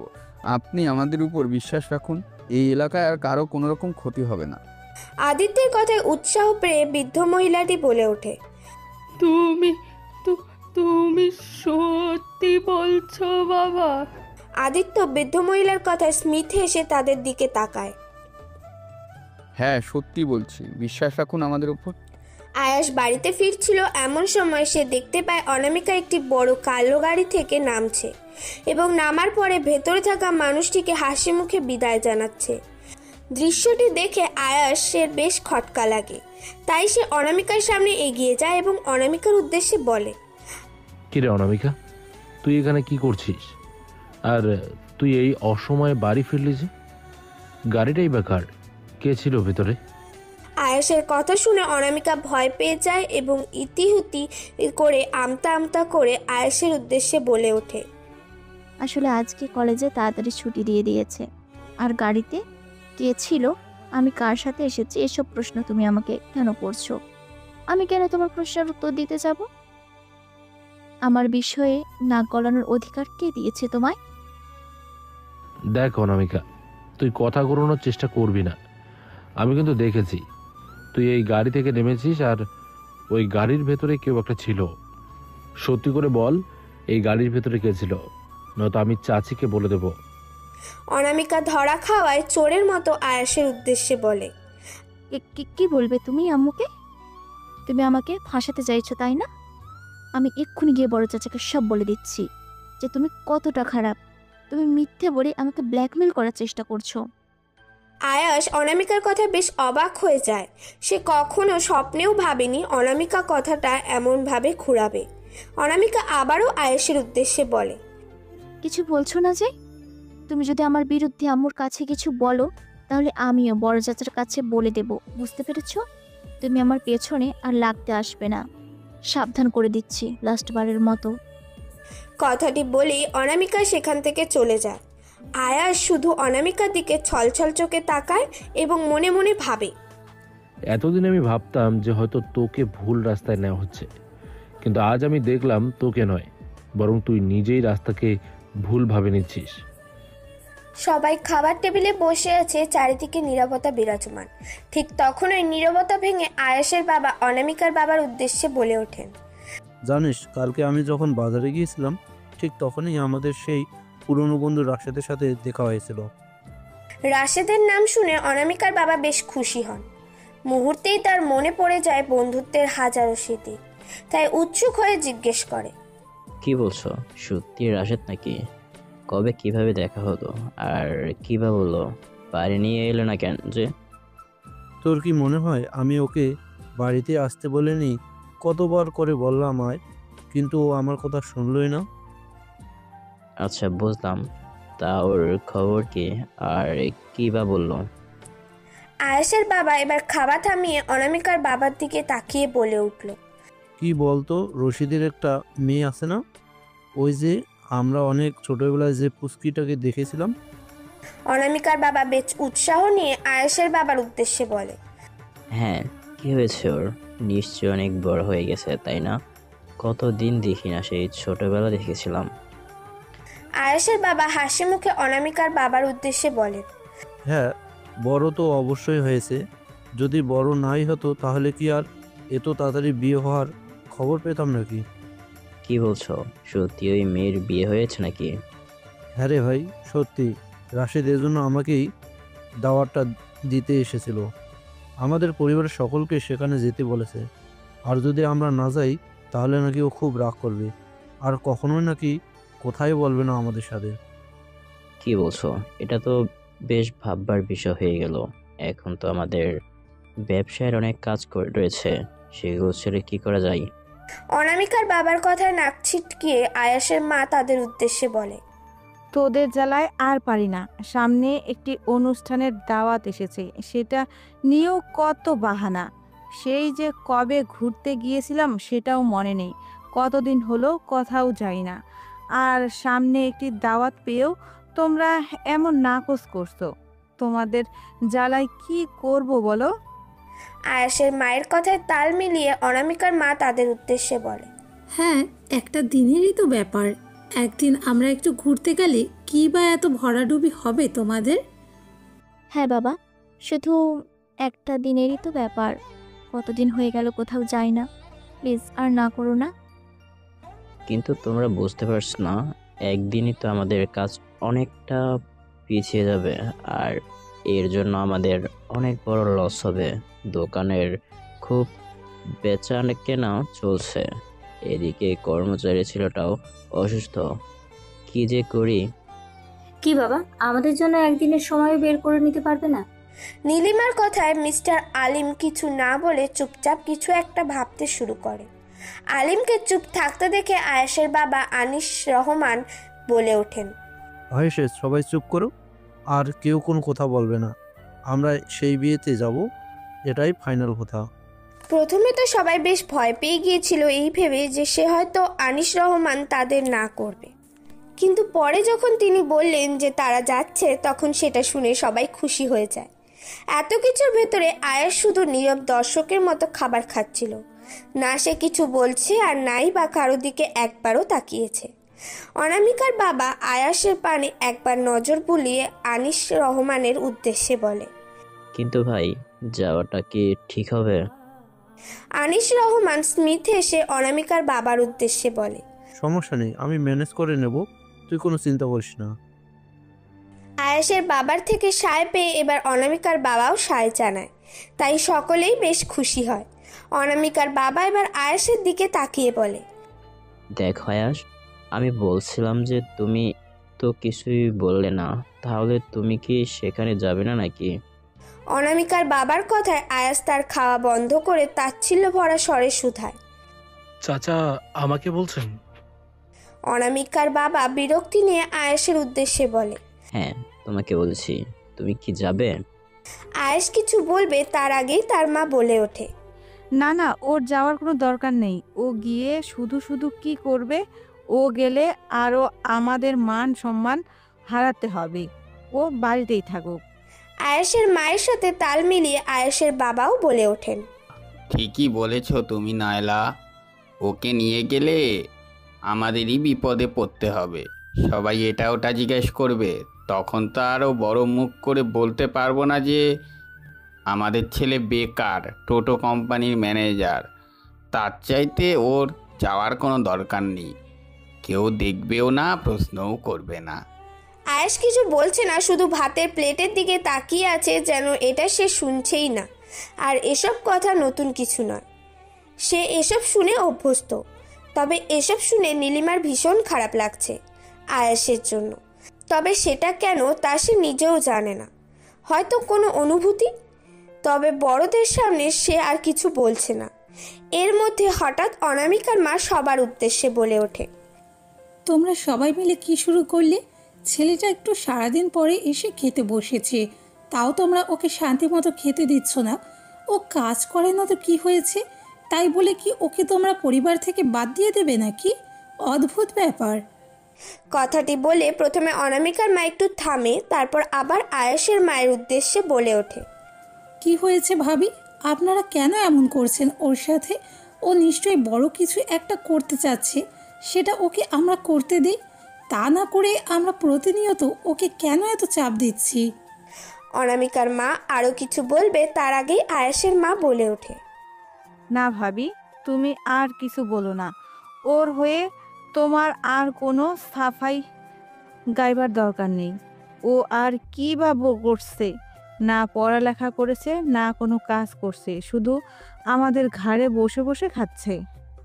আয়াসের মায়ের বিরুদ্ধে অনামিকার মা আর কিছু বলতে যাবে তার আগেই অনামিকা বলে, প্লিজ মা, আর কিছু বলো না। এটা তাদের ব্যক্তিগত ব্যাপার, তারাই সামলে নেবে। তোমার আর কিছু বলার নেই। আর তাছাড়াও বড় চাচি কি আর ভুল বলেছে? যা সত্যি তাই বলেছে। যদি কাজ না করে শুধু বসে বসে খায়, তাহলে এটা নিয়ে তো প্রশ্ন সবাই করবেই, তাই না? এত বড় ছেলে হয়েছে তবুও কিছুই করে না। অনামিকার কথায় নীলিমার বেশ রাগ হয়, তাই সে অনামিকার উদ্দেশ্যে বলে, বড়দের মাঝখানে তোকে পাকনামো করতে গিয়ে বলেছে অনু? বেশি বড় হয়ে গেছিস নাকি ব্যর্থ মেয়ে? নীলিমার ধমকে অনামিকা চুপ হয়ে যায়। সে আর কিছু বলতে পারে না। সে যতই যাই বলুক, তার বড় আপুর কথার উপর দিয়ে আর একটা কথাও সে বলতে পারবে না। আয়াস খাবার বন্ধ করে টেবিল থেকে উঠে যায়, তারপর ঘরে চলে যায়। এখানে সে আর এক মুহূর্তও থাকতে পারবে না, তাই সে চুপচাপ ঘরে চলে যায় এবং তা বাকিরা বসে বসে দেখতে থাকে। অনামিকার বাবা মনে মনে শুধু একটা কথাই আওড়ায়, অশুভ ছেলে একটা, খুব তেজ, তাই না? স্যার, আপনাকে কেন যেন আজকে একটু অন্যরকম লাগছে স্যার। আপনার কি মন খারাপ? আদিত্য চেয়ারে হেলান দিয়ে বসে কিছু একটা ভাবছিল চোখ বন্ধ করে। ঠিক তখনই আদিত্যের উদ্দেশ্যে এই কথাটা বলে ওঠে রোহিত। তাই আদিত্য রোহিতকে বলে, না, তুমি যেটা ভাবছো তেমন না, আমার মন খারাপ না, তবে আমি কিছু একটা ভাবছি। কি ভাবছেন স্যার? আদিত্য এবার চেয়ার থেকে উঠে দাঁড়িয়ে রোহিতের উদ্দেশ্যে বলে, জানো রোহিত, আমরা যে 2 নম্বর মেয়েটার লাশ পেয়েছিলাম, সেই মেয়েটা আসলে কে? রোহিত আদিত্যের কথায় কিছু বুঝতে পারে না, তাই সে আদিত্যের উদ্দেশ্যে না বোধক মাথা নাড়িয়ে বলে, না স্যার, জানি না, এখনো কোনো খোঁজ পাইনি। কিন্তু আপনি হঠাৎ এই কথা কেন বলছেন? কারণ আমি জেনে গেছি তাই। রোহিত আদিত্যের কথায় বেশ অবাক হয়। আদিত্য রোহিতকে আবার বলে, এই মেয়েটি হচ্ছে সেই মেয়েটি যাদের বাড়িতে আমরা কালকে গিয়েছিলাম, যার হারানোর অভিযোগ আমাদের থানায় লেখা হয়েছে। কি? কিন্তু এটা আপনি কি করে জানলেন স্যার? একটু যদি নিজের বুদ্ধিটা খাটাও তাহলে তুমিও বের করে ফেলতে পারবে। বুঝলাম না স্যার। বৃদ্ধ লোকটি বলেছিল যে তার নাতনির একটা আঙুল নাকি সাদা কাগজের সাথে তাকে পাঠানো হয়েছিল, আর 2 নম্বর মেয়েটির লাশেও একটি হাতের আঙুল নেই। শুধু তাই নয়, বৃদ্ধটি বলেছিল তার নাতনির ঘাড়ের পেছনে একটা কালো জন্মের দাগ রয়েছে। পোস্টমর্টমে সেই জন্মের দাগও পাওয়া গেছে। রোহিত আদিত্যের কথা শুনে বেশ অবাক হয়ে যায় এবং সে অবাক হওয়ার চোখ নিয়ে আদিত্যের দিকে তাকিয়ে বলে, স্যার, জীবনে কিছু শিখলে আপনার থেকেই শেখা উচিত, নয়তো কারো থেকে নয়। নিজে চেষ্টা করলে আমার থেকেও বেশি শিখতে পারবে।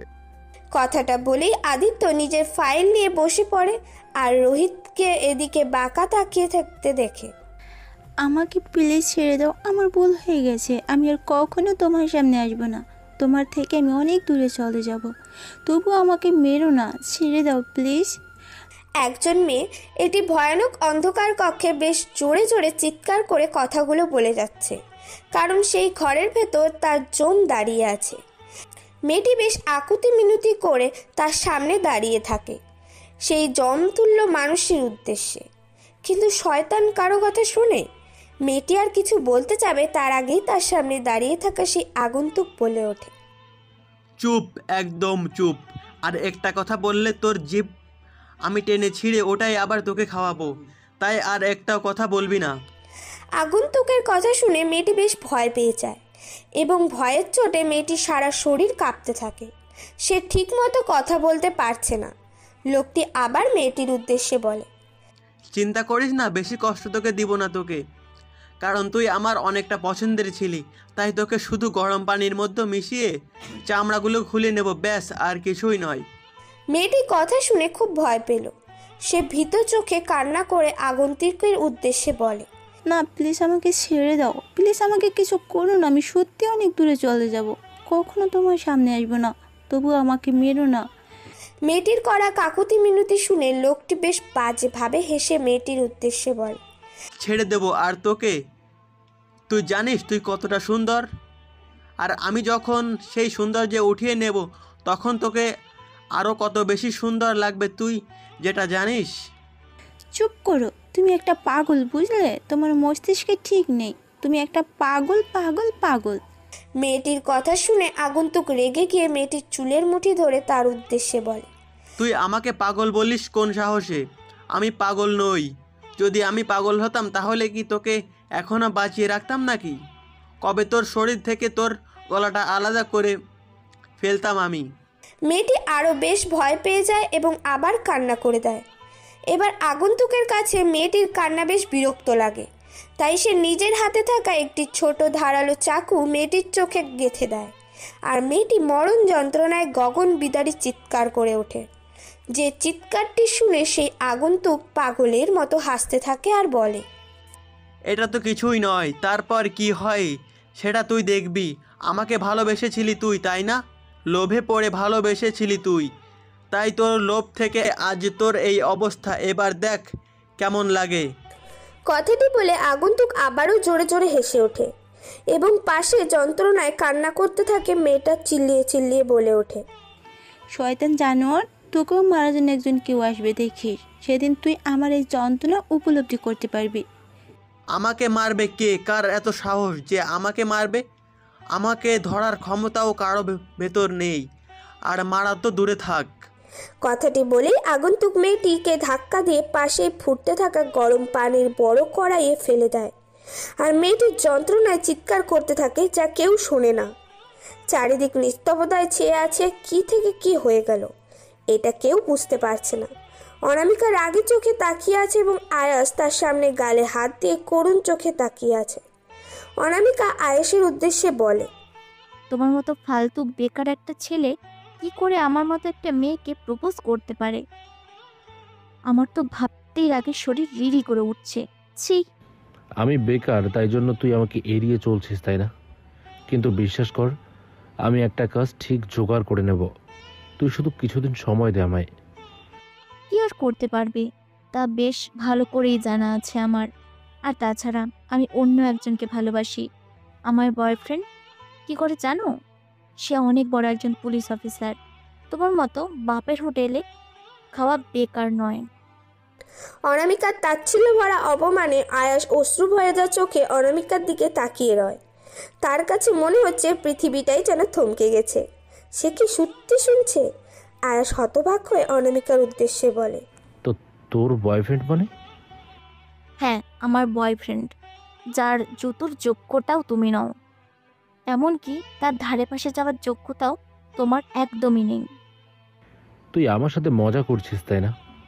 কেন এমন করছিস তুই আমার সাথে? আমি শুধু তোকে একটা প্রপোজ করেছি বলে তাই জন্য তুই মিথ্যে কথাগুলো বলছিস, তাই না? আমি মিথ্যে কথা কেন বলতে যাব? আমি সত্যি কথা বলছি। আর তোমার সাহস দেখে আমি সত্যি অবাক হচ্ছি। কত বড় সাহস হলে তুমি আমাকে এই কথাগুলো বলো? কিন্তু অনামিকা। আয়াস আর কিছু বলার আগেই অনামিকা তাকে থামিয়ে দিয়ে নিজে বলে ওঠে, পুলিশ অফিসারও, বুঝতে পেরেছ? ওর মতো যোগ্য তুমি কোনোদিনও হতে পারবে না। আর শোনো, আমাকে আর এসব নিয়ে কোনো বিরক্ত করবে না। আর যদি কোনোদিন আমাকে বিরক্ত করেছো তাহলে আমি গিয়ে সবাইকে বলে দেব যে তুমি ঠিক আমাকে কি নজরে দেখো। বুঝতে পেরেছ? তুই যা বলছিস সব সত্যি বলছিস তো অনু? হ্যাঁ, সত্যি বলছি। আমি ওকে ভীষণ ভালোবাসি। কথাটি বলেই অনামিকা সেখান থেকে চলে যায়। আয়াস শুধু অবাক নয়নে অনামিকার দিকে তাকিয়ে থাকে এবং ভাবতে থাকে, আমি বোধহয় হেরে গেলাম, পারলাম না নিজের ভালোবাসাকে ধরে রাখতে। হয়তো সেই ছেলেটাও অনুকে আমার থেকে 1000 গুণ বেশি ভালোবাসে, তাই তো আমার আগে ওকে পেয়ে গেল। কথাটি বলে আয়াস সেখান থেকে চোখ মুছতে মুছতে চলে যায়। এত কিছুর আড়ালে দাঁড়িয়ে থেকে এইসব কথাগুলোই একজন শুনে নিয়েছে। কথাগুলো হয়তো তার ভেতরে বেশ কষ্ট সৃষ্টি করেছে, যেটা কেউ বুঝছে না। এতদিনে লুকিয়ে থাকা আবেগ যখন সে প্রকাশ করতে যাচ্ছিল, ঠিক সেই সময়টাই এসে তার জীবনটাই অন্যরকম হয়ে গেল। তবে সে হাল ছাড়ার মতো মেয়ে নয়। সে চেষ্টা করে যাবে ততদিন যতদিন না তার ধৈর্যের সীমা অতিক্রম হয়ে যায়। একটি লোক অদ্ভুতভাবে একটি ব্যাগ টানতে টানতে একটি ময়লার ভাগাড়ে এসে থামলো। এরপর সে ব্যাগটি ফেলে দিল এবং সে ব্যাগটি ফেলার আগে ব্যাগের ওপরে একটি সাদা কাগজে কিছু একটা লিখে দিল। তারপর আগন্তুক হাসতে হাসতে বলে, আবার ও একটি নতুন সূত্র তোকে ধরিয়ে দিয়ে গেলাম। পারলে এই সূত্রের সমাধান করে নিস। আমার পিছনে লাগতে এসেছিস তুই, তাই না? তোর খবর তো আমি করেই ছাড়বো। কথাটি বলে আগন্তুকটি জোরে জোরে হাসতে হাসতে সেখান থেকে চলে যায়। এসব কিছু আবার দূর থেকে দাঁড়িয়ে একটি লোক দেখে ফেলে এবং সেই বাজেভাবে হাসতে থাকা আগন্তুক চলে যাওয়ার পর সেই লোকটি ওই ব্যাগের সামনে এগিয়ে গিয়ে দেখে সাদা ব্যাগটি লাল হয়ে আছে। মাঝবয়সী বৃদ্ধ লোকটি ভয় পেয়ে মানুষ ডাক দেয় এবং তারা এসে পুলিশদের খবর দেয়। বিশাল কার্টুন আকৃতির ব্যাগটির চারপাশে এতক্ষণ মাছি ভনভন করা শুরু করে দিয়েছে। ব্যাগটি থেকে বেশ বাজে দুর্গন্ধ আসছে। কিছুক্ষণ আগে রোহিত ও দুজন পুলিশ এখানে এসে পৌঁছেছে, তবে এখানে এসিপি আদিত্যের কোনো হদিশ পাওয়া যাচ্ছে না।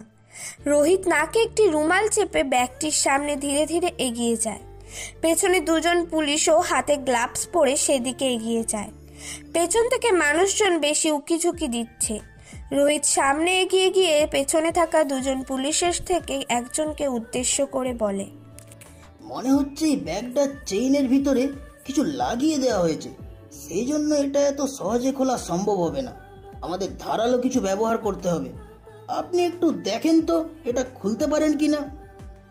কথাটি বলে রোহিত সেখান থেকে উঠে যায় এবং পেছনে দাঁড়িয়ে থাকা সেই পুলিশটি এসে ব্যাগের চেন খোলার চেষ্টা করতে থাকে। স্যার, ব্যাগটা খোলা যাচ্ছে না, অনেক শক্ত করে লাগানো হয়েছে। হ্যাঁ, সেটা তো আমিও দেখতে পাচ্ছি। তখনই পেছন থেকে আরেকটা পুলিশ বলে ওঠে, লকটি অনেক শক্ত করে লাগানো স্যার। আমার মনে হচ্ছে হাতুড়ি ছাড়া এটা কোনোভাবে খোলা সম্ভব না। হ্যাঁ, আপনি একদম ঠিকই কথা বলেছেন। আমাদের এই মুহূর্তে একটা হাতুড়ি দরকার। কনস্টেবল আজিজ, যাও হাতুড়ি নিয়ে এসো। পুলিশ দুজন রোহিতের কথায় একসাথে বলে ওঠে, জি স্যার, আপনি ঠিক বলেছেন। আপনি দাঁড়ান, আমরা গাড়ি টুল বক্স থেকে হাতুড়ি আনতে যাচ্ছি। কথাটি বলেই কনস্টেবল আজিজ হাতুড়ি আনার উদ্দেশ্যে গাড়ির দিকে দ্রুত পায়ে হাঁটতে থাকে। কিছুক্ষণ পর আজিজ একটি হাতুড়ি নিয়ে ফিরে আসে। স্যার, এই নিন হাতুড়ি। ইতিমধ্যে ভেতরে দুর্গন্ধ বাইরে ছড়িয়ে পড়ছে। জানি না কবেকার লাশ। আমাদের এখানে বেশি সময় ব্যয় করা উচিত হবে না। রোহিত আজিজের সাথে তাল মিলিয়ে বলে, হ্যাঁ, তুমি ঠিক বলেছ। এই লাশটাকে এখন এখান থেকে সরিয়ে নেওয়ার ব্যবস্থা করো। আর ততক্ষণ পর্যন্ত কাউকে ধরতে দেবে না যতক্ষণ পর্যন্ত আদিত্য স্যার না আসবে। রোহিতের কথায় পুলিশ সে সবগুলো সায় জানিয়ে রোহিতের উদ্দেশ্যে বলে, ঠিক আছে স্যার, ব্যবস্থা করছি, আপনি চিন্তা করবেন না। কথাটি বলে একজন পুলিশ তার ফোন নিয়ে অন্যদিকে চলে যায়। রোহিতের সামনে গিয়ে দাঁড়িয়ে থাকা কিছু লোকেদের উদ্দেশ্যে বলে, আপনাদের এখানে উপস্থিত হওয়ার আগে কে এই লাশটাকে এখানে ফেলতে দেখেছে? রোহিতের কথায় কেউ সামনে এগিয়ে আসে না, তাই রোহিত আবারও সবার উদ্দেশ্যে বলে, দেখুন, ভয় পাবেন না, আমি আপনাদের কিচ্ছু করব না। শুধু সত্যিটা বলবেন। তদন্তের স্বার্থে আপনাদের এইসব জানা জরুরি। এবার পেছন থেকে একটি লোক বেশ কুটিসুটি মেরে রোহিতের সামনে এসে দাঁড়ায়। রোহিতের সেই লোকটির উদ্দেশ্যে বলে, দেখুন, ভয় না পেয়ে আমাকে সব খুলে বলুন। আপনি তো এখানে প্রথমেই লাশটি ফেলতে দেখেছেন, তাই না? লোকটি ভীতু কণ্ঠে রোহিতের উদ্দেশ্যে বলে, হ্যাঁ, আমি দেখেছি। কে ছিল সে? কেমন দেখতে? আপনি কি ওর চেহারা দেখেছেন? কিছু তো একটাও দেখেছেন, তাই না? যা যা দেখেছেন তার পুরোটাই আমাকে বলুন। না স্যার, আমি ওনার চেহারা দেখিনি। আমি তো এখান দিয়ে আমার দোকানে যাচ্ছিলাম, ঠিক তখনই দেখি একটা অদ্ভুত পোশাক পরা লোক একটি ব্যাগ নিয়ে এই ময়লার ভেতরে ফেলছে আর কি যেন বলে বলে জোরে জোরে হাসছে। এটা দেখে আমি সামনে এগিয়ে গিয়ে দেখি সাদা ব্যাগটা কেমন লাল হয়ে আছে, তাই ভয় পেয়ে সবাইকে ডাক দিয়েছি। আচ্ছা, আপনি কি বলতে পারবেন কেমন পোশাক পরা ছিল? মানে লম্বা কতটুকু ছিল আর কি? স্যার, দূর থেকে এত কিছু খেয়াল করা যায় না, তবে লোকটি একটি কালো পোশাক পরেছিল এবং সেই কালো পোশাকের উপর দিয়ে একটি সাদা শার্টও পরেছিল, যেমন ডাক্তাররা পরে। রোহিত লোকটির কথা শুনে বেশ অবাক হয়, তাই সে লোকটির উদ্দেশ্যে আবার জিজ্ঞেস করে, মুখটা কি দেখতে পেয়েছেন? মানে মুখটা কি খোলা ছিল?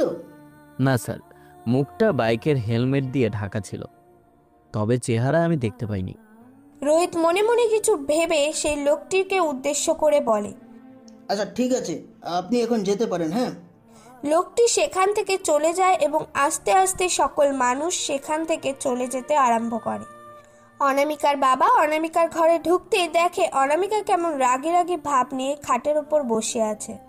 তাই অনামিকার বাবা অনামিকার উদ্দেশ্যে জিজ্ঞেস করে, কি হয়েছে আমার মায়ের? আমার মেয়েটা কি আমার উপর রেগে রয়েছে নাকি? অনামিকার বাবার কথার উত্তরে কোনো জবাবই অনামিকা দেয় না। তাই অনামিকার বাবা আবারও অনামিকার উদ্দেশ্যে বলে, কি হয়েছে মা? তোর মন খারাপ কিন্তু কেন? কি হয়েছে সব বল আমায়।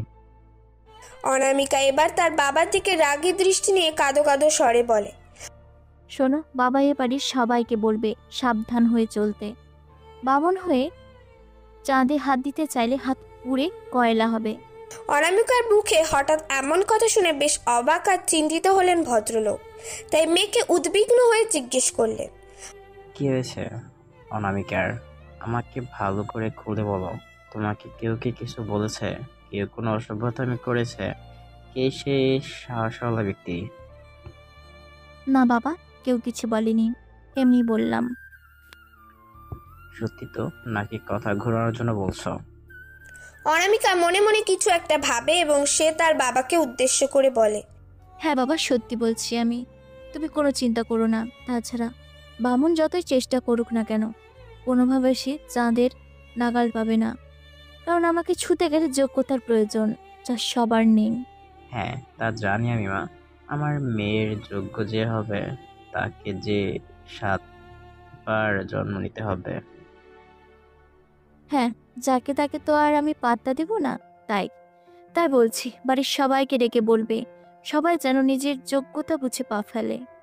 কথাটা বলে অনামিকা সেখান থেকে উঠে চলে যায় এবং সেখানে বসে বসে অনামিকার বাবা ভাবতে থাকে, তার মানে আমি যেটা ভেবেছি সেটাই সঠিক।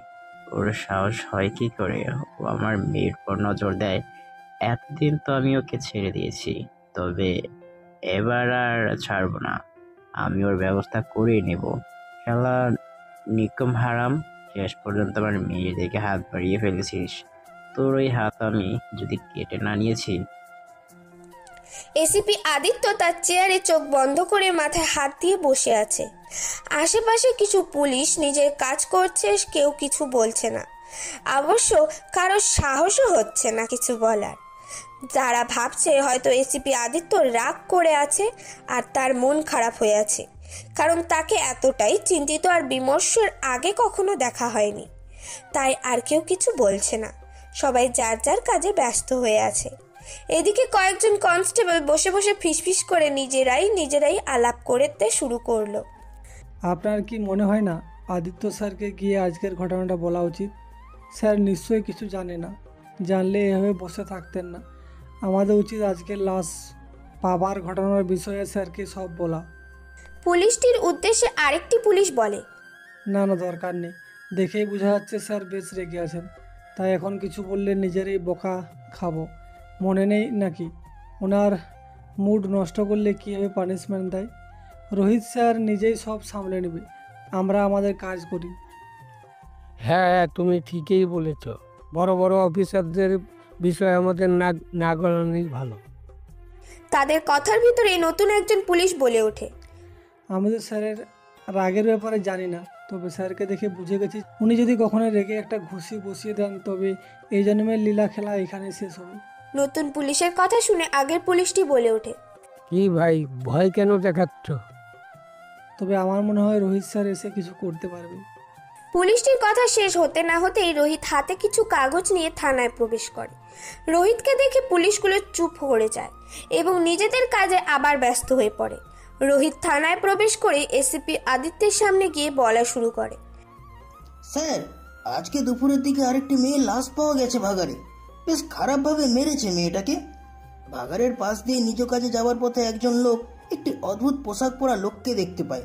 লোকটি একটি বড় ব্যাগ টেনে হিঁচড়ে আনছিল। লোকটির হাতে থাকা ব্যাগটি ভাগাড়ে ফেলে ঘাতক লোকটি চলে যায়। আগন্তুককে এত বড় ব্যাগ ভাগাড়ে ফেলতে দেখে সেই লোকটি উৎসুক হয়ে এগিয়ে আসে ব্যাগে কি আছে তা দেখার জন্য। হঠাৎই সে দেখতে পায় ব্যাগটি রক্তে ভরে যাচ্ছে। তখনই উনি ভয় পেয়ে যান আর আশেপাশের মানুষজনকে ডেকে জড়ো করেন। তারপর সেখানে থেকেই তারা আমাদের খবর দিয়েছে, তাই আমরা গিয়েছিলাম।